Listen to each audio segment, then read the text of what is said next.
My name is Tina. I lost my nose to cancer. Anything that's different or deformed is made to be scary. Society builds it that way. I'm asked a lot how I have the confidence that I have. From the moment we're born, society tries to fit us in a box of what is acceptably beautiful. And I want to shatter that box.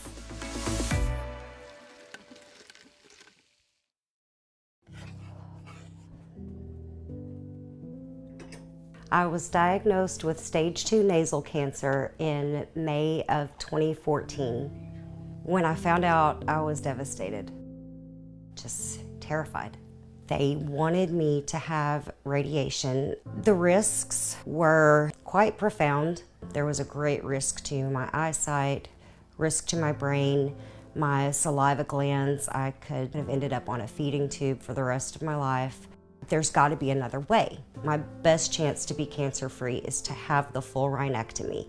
The doctor said, "You're a young, attractive woman. We don't want to permanently disfigure you." I told him, "I appreciate that, but what good is pretty if I'm not here anymore?" I made the decision, just cut it off. I can remember holding my children before the final surgery and just breathing them in, because I didn't know if I would be able to smell them ever again. I can remember the last time I was able to put my nose to warm it in the nape of my husband's neck. You hold on to what you can, especially when you're facing something like your mortality. After the complete rhinectomy, I was worried how people would react to me, particularly children. Particularly my children.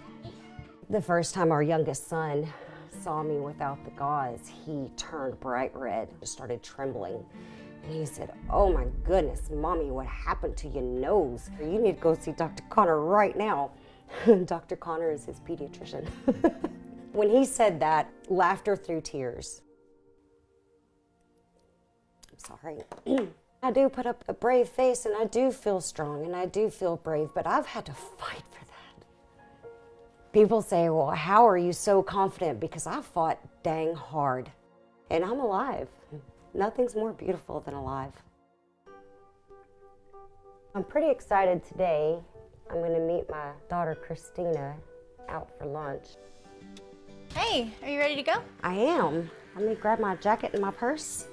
We're out the door. Alrighty. Can I have kisses? Bye. Be good for Pop Pop. The first time I saw my mom without her nose, I could tell by the way that she was looking at me that she expected me to have that wow factor. That, oh my gosh, you look so different. She's my mother. I was just thankful to still have her here. I love you so much. When I first lost my nose, I noticed that the stares really bothered my family members. So what I told the kids was, "Well, honey, they're staring because they're trying to figure out how I still look this good and I don't even have a nose on my face." My face is without a nose, and anything that's different or deformed or anything of that nature is made to be scary. Society builds it that way. They had to wait to make a prosthetic until I think it was 6 months after, to give everything time to heal. I don't know if it's that I had lived 6 months without it. I didn't like the way it looked. I didn't like the glue. It irritated my skin. Like I couldn't breathe when I had it on. Not physically. I couldn't emotionally breathe. But I wore it for about 2 years. I just don't care for it, but maybe if I could get Reese Witherspoon's nose, it could look like Reese Witherspoon. And one day I was like, I'm not doing this anymore. And I still have people that ask me, "Why don't you wear that prosthetic? You would be so pretty if you had a nose." I'm pretty anyway. I just stopped letting it define me. I'm proud of my mom because all the stuff she's been through, she made it through. What has that taught you? Don't listen to other people if they say mean things.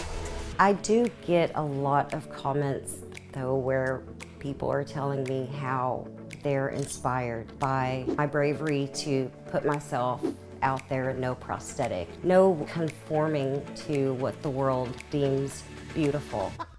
I like to say a lot that society tries to fit us in a box from the moment we're born. And I want to shatter that box. I want to destroy it. I don't want anybody to ever feel like they're not beautiful.